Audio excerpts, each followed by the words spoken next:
பரசுராம ஸ்ரீராம கிருஷ்ணாவதாரத்தில் தோன்றிய ஸ்ரீஹரி.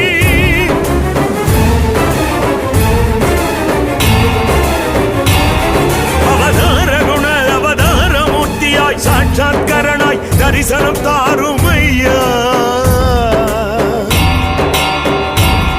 என்னை பந்தம் மறந்திட செய்யும்